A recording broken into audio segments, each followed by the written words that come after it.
හරි. අපි වැඩේ පටන් ගමු. පේපර් එක සාකච්ඡා කරමු. පේපර් එක මම කලින් දාලා තිබුණා. එතකොට මේ පේපර් එකට අදාළව ව්‍යුහගත රචනා ප්‍රශ්න පළවෙනි ප්‍රශ්නය සාකච්ඡා කරමු. එතන මේ ප්‍රශ්නේදී අපෙන් අහනවා වර්නියර් මූලධර්මය භාවිතා වෙන වර්නියර් කැලිපර් එක කොටස් එයාගේ තියෙන ගැටලු ටිකක් තමයි අහන්නේ.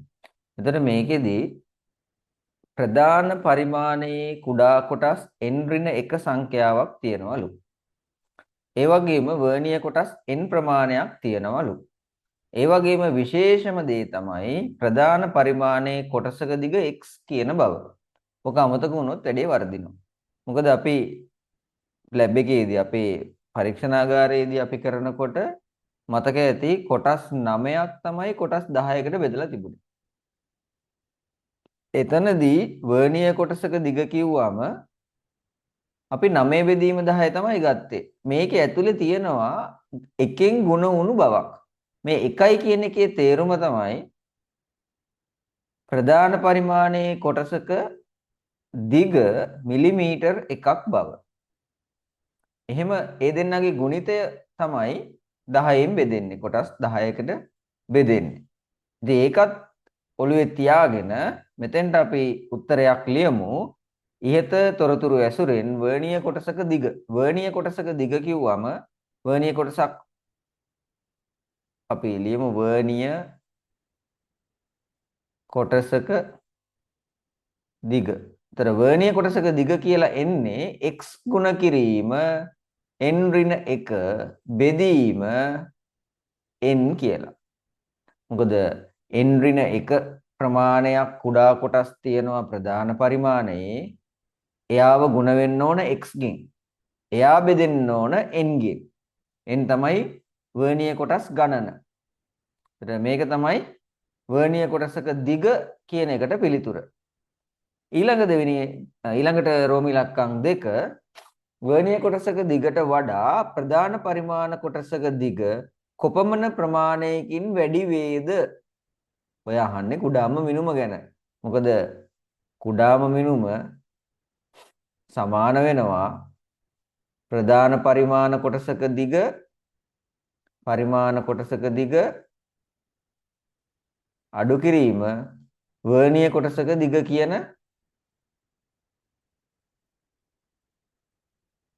සමීකරණයට.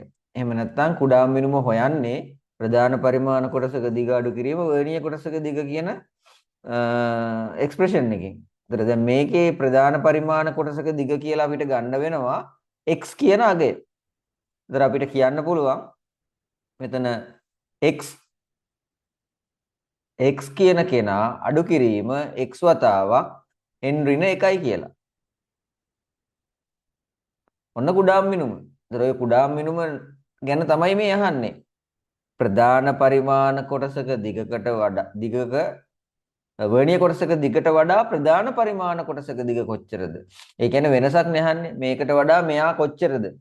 අපිට වඩා ලකුණු තව කෙනෙක්ට කොච්චරද කියන එකෙන් තේරෙන්නේ අපිට මේ අහන්නේ වෙනස. ඒතර මේ වෙනස තමයි x අඩු කිරීම x වතාවක් n ඍණ 1. ඔක ඕනනම් තව ටිකක් සරල කරන්න පුළුවන්. x කියන කෙනා එළියට ගන්නවා 1 ඍණ n ඍණ 1 බෙදීම n. ඔහම. ඔක තව පාරක් සුළු කරන්න පුළුවන් ඕනනම් x පොදු හරයක් ගන්නවා n ඍණ 1. ඔක දිගට සුළු කරගෙන යන්න පුළුවන්. හරි. එතකොට x වතාවක් n කැපිලා යනවා. එතකොට 1 බෙදීම n. ඔන්න ඔහම උත්තරයක් එනවා.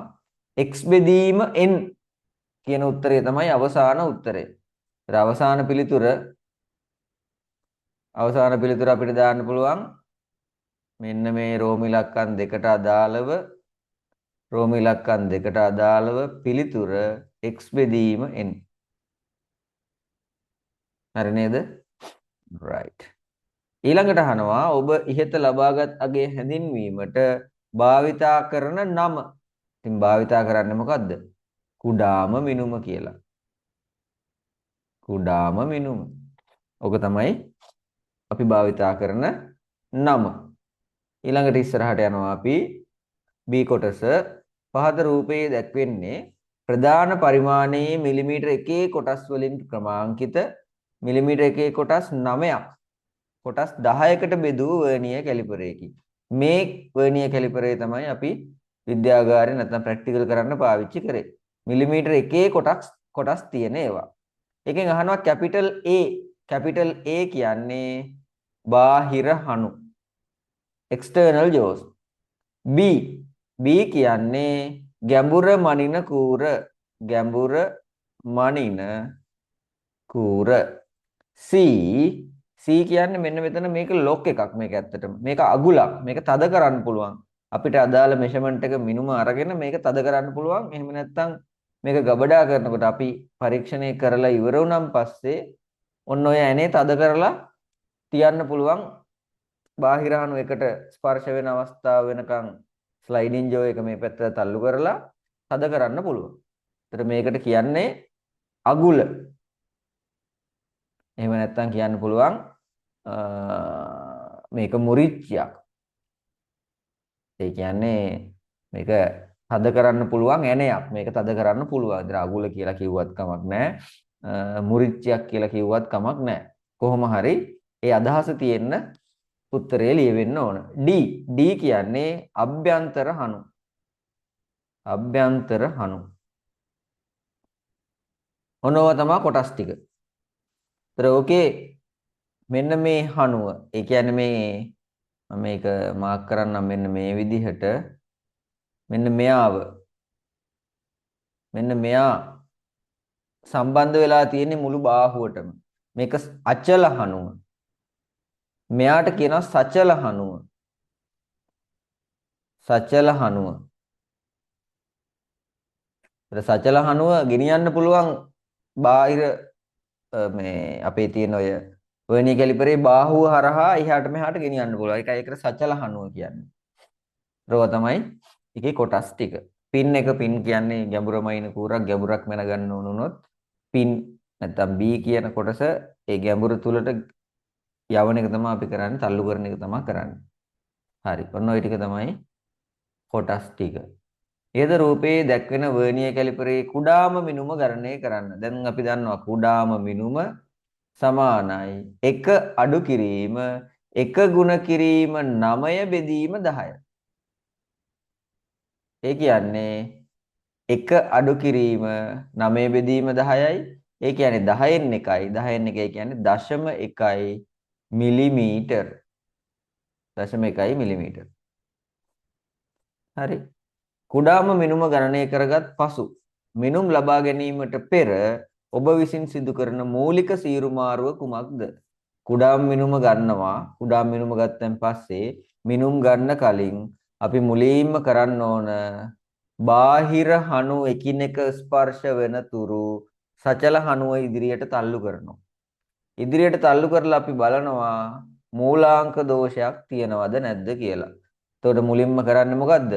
සචල හණුව අචල හණුව ස්පර්ශ වෙන තෙක් තල්ලු කරලා මූලාංක දෝෂයක් තිබේදයි පරීක්ෂා කිරීම තමයි කරන්නේ. මූලාංක දෝෂයක් තිබේදයි පරීක්ෂා කිරීම තමයි කරන්නේ. තමයි මේකට පිළිතුර. ඊළඟට රෝම ඉලක්කම් 4 ඉහත 3 කොටසේ සීරු මාරුවෙන් පසු පරිමාණ පිහිටුම පහත දැක්වේ. දැන් අපිට පේනවා මූලාංක දෝෂයක් තියෙනවා කියලා. ඒ මූලාංක දෝෂය කීයද කියලා බලමු. ඒතර මූලාංක දෝෂය ඇතුලේ අපිට පේනවා මෙන්න මේ රේඛාව තමයි එක මත එක වැටලා තියෙන්නේ. ඒක රේඛීයව පේන්නේ අපිට. එහෙනම් මෙතන තියෙන ඉලක්කම තමයි 1යි 2යි 3යි 3 වන කොටස තමයි ඒක රේඛීය වෙලා තියෙන්නේ. එහෙනම් 0.1 ගුණ කිරීම 3 කියන මූලාංක දෝෂයක් මෙතන තියෙනවා. ඒ කියන්නේ 0.3ක මිලිමීටර් 0.3ක මූලාංක දෝෂයක් තියෙනවා. මේ මිනුම අපි ගන්න මිනුමකට එකතු කරනවද අඩු කරනවද? අපි ගන්න මිනුමකට එකතු කරනවද නැත්නම් අපි ගන්න මිනුමකින් අඩු කරනවද? ඒක බලන්න වෙන්නේ අපි ඉස්සරහට යනකොට බලමු. එහෙම නැත්නම් මෙතනම අපි සාකච්ඡා කරලා. එතකොට මේකෙදි මේක යම්කිසි ප්‍රමාණයක් ඉදිරියට ගිහිල්ලා තියෙන්නේ නේ. එතකොට අපිට මෙන්න මේ කොටසට අදාළ මිනුමක් අපේ මිනුමක් ගන්න අවස්ථාවකදී නැති වෙනවා මේ කොටස අපිට. මේ කොටස දැන් ඉදිරියට තල්ලු වෙලා ගිහිල්ලා ආරම්භය දැන් යම් කිසි කුඩා කොටසක් ඉදිරියේ තියෙනවා. ඒක නැතුව තමයි අපි මේ මෙෂර්මන්ට් එක ගන්නෙ. ඒ හින්දා මේ වගේ අවස්ථාවක මෙන්න මේ මූලාංක දෝෂය අවසාන අගයට එකතු කළ යුතුයි. එකතු කළ යුතුයි. මේක එකතු කරන්න ඕන. මෙන්න මේ වර්ණීය බිඳුව ප්‍රධාන පරිමාණ බිඳුවට මේ පැත්තෙන් නැවතිලා තිබ්බනම් ඒක අඩු කළ යුතුයි. ඔන්න ඔහොම මතක තියාගන්න. පැහැදිලි? හරි. ඊළඟට C කොටසට අපි යනවා. C කොටසේ තියෙනවා ගානක්. බාහිර ආරය කැපිටල් R, ඝනකම T, වෘත්තාකාර තහඩුවක ආරය සිම්පල් R. වෘත්තාකාර කොටසක් කපලා ඉවත් කරනවා. නිකන් අර ඇණයකට දාන බෝල්ට් ඇණයකට දාන වොෂර් එකක් වගේ දෙයක් නෙමෙයි තියෙන්නේ. එතන මෙතනදී අපි රෝම ඉලක්කම් 1ට ගියොත් ඉතිරිව ඇති ලෝහ කොටසේ පරිමාව සඳහා. දැන් මේක තියෙන්නේ හරියට නිකන් සිලින්ඩරාකාර කොටසක්. මේකේ ඝනකම T. සම්පූර්ණ සිලින්ඩරයකින් මෙන්න මේ ඇතුලේ තියෙන සිලින්ඩරේ ඉවත් කළා නම් ලෝහ පරිමාව එනවා. එහෙනම් සම්පූර්ණ සිලින්ඩරේ පරිමාව කියන්නේ 5 කැපිටල් R වර්ගයේ වතාවක් T. හරස්කඩ වර්ගඵලයේ වතාවක් ඝනකම. මේකෙන් අඩු කරන්න ඕන 5 සිම්පල් R වර්ගයේ වතාවක් T. ඔන්න ඔහොමයි ලෝහ කොටස් වල පරිමාව හොයාගන්නේ. මේක ඕනනම් තව ටිකක් සරල කරන්න 5t කැපිටල් R වර්ගය අඩු කිරීම සිම්පල් R වර්ගය. කොහොම හරි ඔන්න ඔකයි පිළිතුර. මැද තියෙන කොටස ඉවත් කරන්න ඕන. ඉහත තැටියේ ස්කන්ධයේ සිම්පල් M නම් තැටියේ සැදි ලෝහයේ ඝනත්වය සඳහා ප්‍රකාශනයක්. ඝනත්වය සමානයි ස්කන්ධයේ බෙදීම පරිමාව. ඒතර මේ පරිමාව තමයි අපි කලින් හෙව්වේ. එහෙනම් ස්කන්ධය M බෙදීම 5t කැපිටල් R වර්ගය අඩු කිරීම සිම්පල් R වර්ගයේ සම්පූර්ණ වරහණක්. මේක තමයි මේ ලෝහයේ ඝනත්වය. ඊළඟට අපෙන් අහනවා රෝම ඉලක්කම් 3 කැපිටල් R හි අගය සිම්පල් R හි අගය සොයා ගැනීමට කැපිටල් R හි අගය හා සිම්පල් R හි අගය සොයා ගැනීමට ඔබ ලබාගත් මිනුම් දෙකක් මෙතන තියනවලු. මිනුම් හඳුනාගෙන අගය ලියන්න. මේ මිනුම තමයි බාහිර මොකද්ද? බාහිර විස්කම්බයක් වෙන්න එපයි. බාහිර අරයක් නෙමෙයි. මේක බාහිර විස්කම්බය. බාහිර විස්කම්බය. ඒතර බාහිර විස්කම්බය දෙකට බෙදුවන් පස්සේ තමයි බාහිර අරය අපිට හම්බෙන්නේ. එයා තමයි කැපිටල් R කියන්නේ. මෙතන අභ්‍යන්තර විස්කම්බය. ඔන්නෝමයි උත්තර දෙක එන්න ඕන. ඊළඟට පාඨාංකය මෙතන තියෙන්නේ 9.0 සෙන්ටිමීටර වලින් නම් අපේ 0.1 මිලිමීටර් කියන අගය සෙන්ටිමීටර වලින් අපිට ලියන්න පුළුවන් මෙන්න එහෙම සෙන්ටිමීටර. එතකොට මෙතන මිනුම් ගන්න අපි සෙන්ටිමීටර වලින්. ඒ නිසා කුඩාම මිනුම සෙන්ටිමීටර වලින් ලියා ගන්නවා. එහෙම නැත්නම් අපි ගන්න සෙන්ටිමීටර අගය මිලිමීටර කරන්නත් පුළුවන්. කැමති විදියක්. පාඨාංකය. මෙතන තියෙන්නේ සෙන්ටිමීටර් 9න් පස්සේ මෙන්න මෙතනින් තමයි ඒක රේඛීය වෙලා තියෙන්නේ. කියන්නේ 1 2 3 4 5 6 7 වෙනි ඉලක්ක 7 වෙනි රේඛාව. ඒතර 9.7යිනේ සෙන්ටිමීටර්. එතකොට කොටස් 7ක් නේ තියෙන්නේ. ඒතර 9.7යි නෙමෙයි. අපි මේක මිලිමීටරම කරමු. ඒතර ලේසි. මෙයාගේ 9යි කියන්නේ මිලිමීටර 90යිනේ. 90යි දශම කොටස් 7යිනේ. එහෙනම් කොටස් 7.1න් ගුණ වෙනවා. මෙන්න මේ අගයෙන් ගුණ වෙනවා. ඒ කියන්නේ 90.7යි නේද?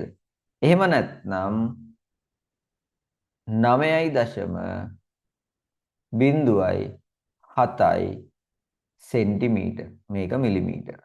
ওই දෙකෙන් කැමති එකක්. 90.7 මිලිමීටර්. නිවැරදි මිනුම. දශම 3ක අඩුපාඩුවක් තිබුණා. ඒ කියන්නේ දශම 3ක මූලාංක දෝෂයක් තිබුණා. එහෙනම් මෙතන එනවා 91.0 මිලිමීටර් කියලා. මොකද මේ දශම 3 මේකට එකතු වෙනවා. ඒතර 91.0යි මෙතන බිඳුව ලියන්න ඕන අනිවාර්යෙන්ම. එහෙම නැත්නම් මේක සෙන්ටිමීටර වලින් ලිව්වා නම් 9.1 සෙන්ටිමීටර්. දශම ස්ථාන දෙකක් ලියන්න ඕනේ ඒකේ. මිලිමීටර වලින් ලිව්වා නම් දශම ස්ථාන 1යි. මෙතනත් පාඨාංකය අපි ගමු. එතන තියෙන්නේ එතකොට 7.9යි. මෙන්න මෙතන වැරදිලා තියෙනවා. thank you. කියපු කෙනාට. මෙතන පොඩි අවුලක් ගිහිලා තියෙනවා. මෙන්න මෙතන පොඩි ප්‍රශ්නයක් වෙලා තියෙනවානේ. මෙන්න මෙතන මේ උත්තරේ වැරදි එතකොට. එතන ඇත්තට මෙතන තියෙන මෙන්න මෙතනින් පටන් ගන්න 9.9 සෙන්ටිමීටර්නේ. මිලිමීටර නම් 99යි. මොකද 10යි කියන්නේ මිලිමීටර නම් 100යි. ඒතර මෙතන තියෙන 99 ඉර. නැත්තම් 9.9 ඉර. ඒ කියන්නේ සෙන්ටිමීටර වලින් ගත්තොත් 9.9 සෙන්ටිමීටර් සහ ඉරි කෑලි 7ක් තියෙනවා. ඒ කියන්නේ 0.1 ඒවා 0.1 ඒවා 7ක් එකතු වෙන්න ඕන. මෙතන එතකොට 9.9යි 7යි සෙන්ටිමීටර් කියලා එනවා. ඕක නැත්තම් මිලිමීටර වලින් 99.7යි මිලිමීටර්. වැරද්ද තව ටිකෙන් අපිට වරදිනවා. ඒතර 9.97 සෙන්ටිමීටර. එහෙම නැත්නම් 99.7යි මිලිමීටර්. ඒතර පාඨාංකය වෙනවා අපි සෙන්ටිමීටර වලින් ගමු. 9.97යි සෙන්ටිමීටර්. නිවැරදි මිනුම වෙනවා. එතකොට මේකට තව 0.3ක් එකතු වෙනවා. එතකොට අපිට එනවා 10.02 සෙන්ටිමීටර්. මිලිමීටර වලින් නම් 100.0යි. හරි.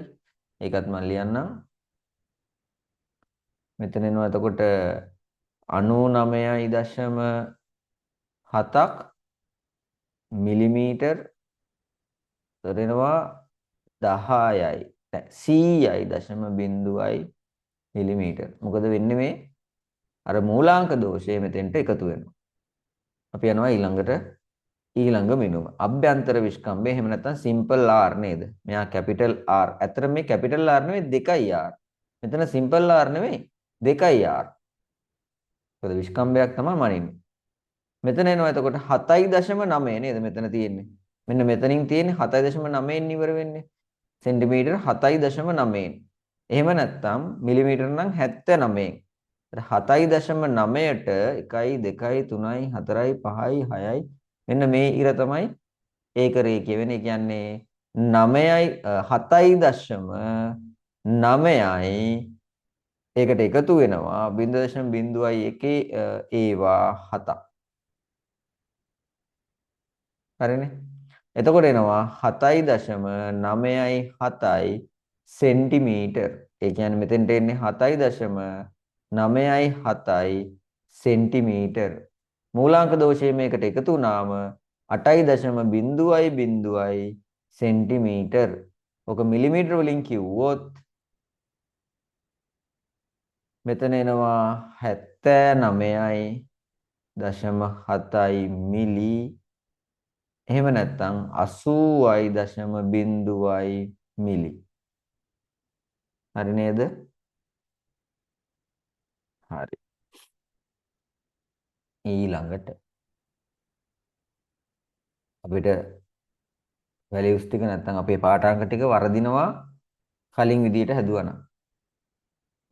කොහොම හරි එක්කෙනෙක් හරි දැකලා දෙනවා වැරද්ද. ඒකට ඒ කියන්නේ අවධානයෙන් ඉන්නවනේ. හරි. ඊළඟට රෝම ඉලක්කම් 4. ඉතිරිව ඇති ලෝහ කොටසේ ස්කන්ධය ග්‍රෑම් 90 නම් ලෝහයේ සැදි ද්‍රව්‍යයේ ඝනත්වය ඝන මීටරයට කිලෝග්‍රෑම් වලින්. ඝනත්වය සමානයි ස්කන්ධයේ බෙදීම පරිමාවනේ. පරිමාව අපි වෙනම හොයමු. phi t r වර්ගය අඩු කිරීම සිම්පල් r වර්ගය. හරිනේ. එතකොට මෙතන ආදේශ කරන්න. phi කියන්නේ 7/22. t තිබ්බා මිලිමීටර් 5යි. ඒ කියන්නේ 5 ගුණ කිරීම 10 ඍණ 3යි. r වර්ගය මේ තියෙන්නේ 10යි සෙන්ටිමීටර් කියලා 2යි r. ඒ කියන්නේ 5යි සෙන්ටිමීටර් තමයි හරි අගය නේද? හරි r අගය. ඒතර 5යි සෙන්ටිමීටර් හැබැයි. 5යි සෙන්ටිමීටර් කියන්නේ 5 වර්ගය සෙන්ටිමීටර් අඩු කරනවා. මෙතන තියෙන්නේ 8යි. ඒ තියෙන්නේ විස්කම්භය 4 වර්ගය. මේක ගුණ කරනවා 10 ඍණ 4ෙන්. ඊට පස්සේ v සමාන වෙනවා 7/22 5. මෙතන තියෙනවා 5 වර්ග කියන්නේ 25යි. 16ක් අඩු වුණාම 25න් 16ක් අඩු වුණාම මෙතන 5යි 4යි 9යි. ගුණ කිරීම 10 ඍණ 7යි. මේ එන්නේ ඝන මීටර වලින්. සුළු කරන්න පුළුවන්. මේක සුළු කරලා මෙන්න මෙතෙන්ට දා ගන්නවා. ග්‍රෑම් 90යි තියෙන්නේ. ඒක 10 ඍණ 3ෙන් ගුණ වෙලා මෙතන පරිමාවේ උත්තරේ ආදේශ වෙනවා. එතකොට ඝනත්වය හොයාගන්න පුළුවන්. පැහැදිලි? පරිමාව හොයන එක පොඩ්ඩක් බලන්න. 5r වර්ගය වතාවක් t නේ. ඒතර 5t t කියන්නේ ඝනකම, 5 කියන්නේ 7/22යි. මෙතන තියෙන්නේ 5 වර්ගය. මොකද 10යි කියන අගය සෙන්ටිමීටර් 10යි කියන නිවැරදි මිනුම ආවේ විස්කම්භයට. එයාව දෙකෙන් බෙදන්න වෙනවා අරය ගන්න නම්. එතකොට 5 වර්ගය ඊට පස්සේ අභ්‍යන්තර අරය ආවේ 4යි. මොකද අභ්‍යන්තර විස්කම්භය 8යි නම් අභ්‍යන්තර අරය 4යි. ඒතර 5 වර්ගය කියන්නේ 25යි, 4 වර්ගය කියන්නේ 16යි. ඒතර එතන ඉතුරු වෙනවා 9ක්. ඒතර 9 ගුණ කරනවා 10 ඍණ 4ෙන් වර්ග සෙන්ටිමීටර වර්ග මීටර කරන්න. කොහොම හරි එතන එන පිළිතුර 90 ගුණ කිරීම 10 ඍණ 3 කියන අගයෙන් බෙදන්න ඕන. බෙදලා තමයි d ට උත්තරේ ගන්න වෙන්නේ. ඒතර d ට උත්තරේ අරගෙන ඉවරයි නේද? මේක හරිනේ? ඒතර d ට උත්තරයක් මෙතෙන්ට එනවා. හරිද?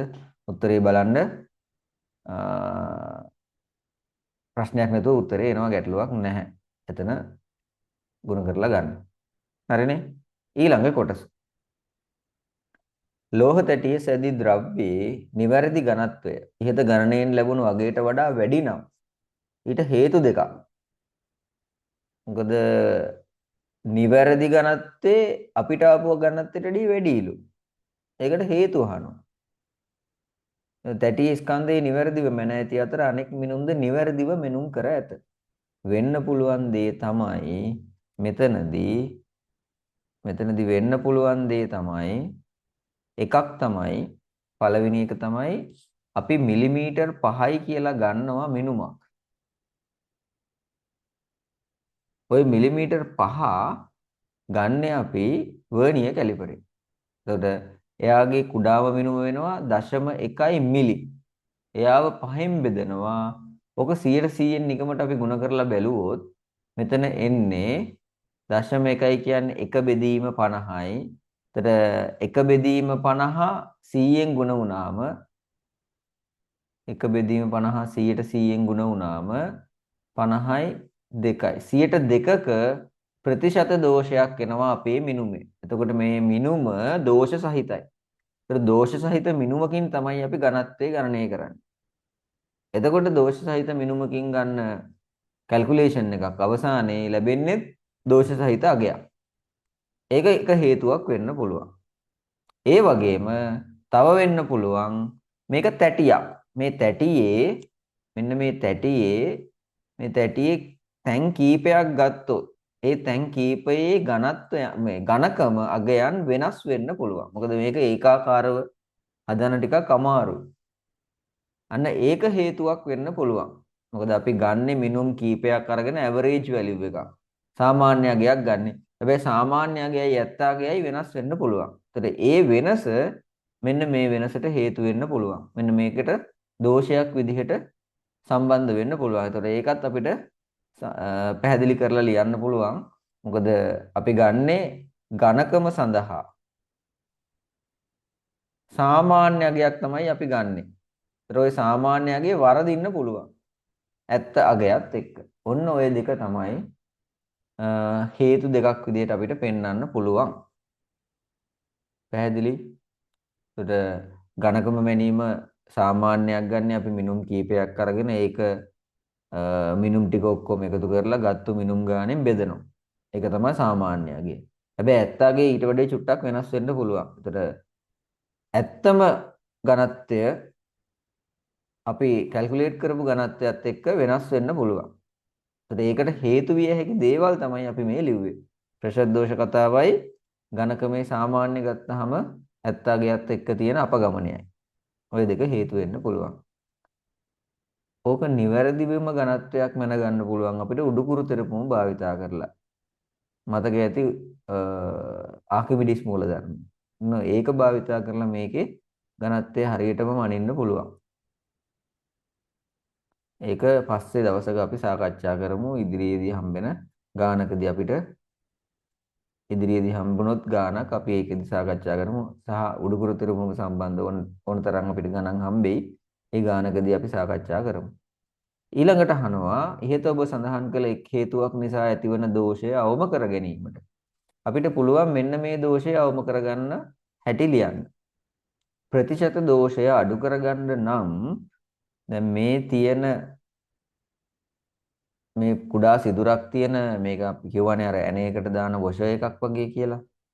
ඔය වගේ එක මත එක කීපයක් තියන්න පුළුවන්. අර A4 කඩදාසියකේ අපි මිනුම් ගත්තේ ඝනකම සඳහා ගයක් ගත්තේ දෙපාරක් තුන් පාරක් නමලා ඒ මිනුම අරගෙන නවපු වාර ගානෙන් බෙදුවේ. අන්න ඒ වගේ දෙයක් මෙතෙන්ට පාවිච්චි කරන්න පුළුවන්. මොකද අපිට මිලිමීටර් 5 කියන අගය ප්‍රතිශත දෝෂය 2% ආපු අගයක්. එහෙම අගයක් ගත්තොත් කැල්කියුලේෂන් එක වැරදිනවා. ඒ හින්දා අපි මෙන්න මේ වගේ කීපයක් එක මත එක තියලා ඒකේ ඝනකම අරගෙන කොච්චර ප්‍රමාණයක් එක මත එක තිබ්බද කියන අගයෙන් බෙදනවා. උදාහරණයකට මෙතන වොෂර් දෙකක් තිබ්බනම් 10 බෙදීම 2 එනවා. හරි? 10 හෝ ඒ එන අගය බෙදීම 2 එනවා.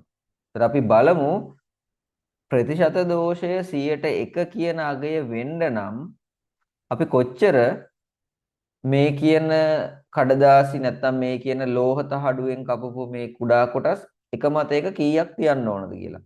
අපි හිතමු කුඩාම මිනුම 0.1යි මිලිමීටර් 5යි 5 ඒවා n ප්‍රමාණයක්. ගුණ කිරීම 100%යි. මේක සමාන වෙන්න ඕන 100ට 1ට. එහෙම වුණොත් අපිට n අගය හොයාගන්න පුළුවන්. n වලින් කියන්නේ කොටස් කීයක් එක මත එක තියන්න ඕනද කියන එක. හරි? එතකොට අපි මේ තියෙන්නේ 0.1 බෙදීම 2 ඒ කියන්නේ 1 බෙදීම 50. 100 කපලා දාමු අපි. එතකොට මේ තියෙන 1 බෙදීම 50 n ගුණ කිරීම 100 සමානයි 1යි කියලා. 50 ඒවා 1යි 50 ඒවා 2යි. එහෙනම් n සමානයි 2යි කියලා එනවා. ඒ කියන්නේ එක මත එක දෙන්නෙක්ව තියලා පාඨාංක ගත්තනම් අපේ ප්‍රතිශත දෝෂය 1යි කියලා එනවා. අවම ප්‍රතිශත දෝෂයක් එනවා. උපරිම ප්‍රතිශත දෝෂයක්. අවම නෙමෙයි. ඒතර ඒ දෝෂය සහිතව අපිට කියන්න පුළුවන් මෙන්න මේ දෝෂය අවම වෙනවා. මෙන්න මෙහෙම ගත්තොත් මෙන්න මෙහෙම එක මත එක කීපයක් තියන්න පුළුවන් කීපයක් නෙමෙයි අතරම දෙකක් තිබ්බහම ප්‍රමාණවත්. හරි? දෝෂය අවම කර ගැනීමට පුළුවන් කියලා අපිට කියන්න පුළුවන්. නොහොම කියන්න ගැටලුවක් නැහැ. එතකොට ඔකට ලකුණු හම්බ වෙනවා. අපි පළවෙනි ගාන සාකච්ඡා කරලා ඉවරයි. ඊළඟට දෙවෙනි ගාන සාකච්ඡා කරමු.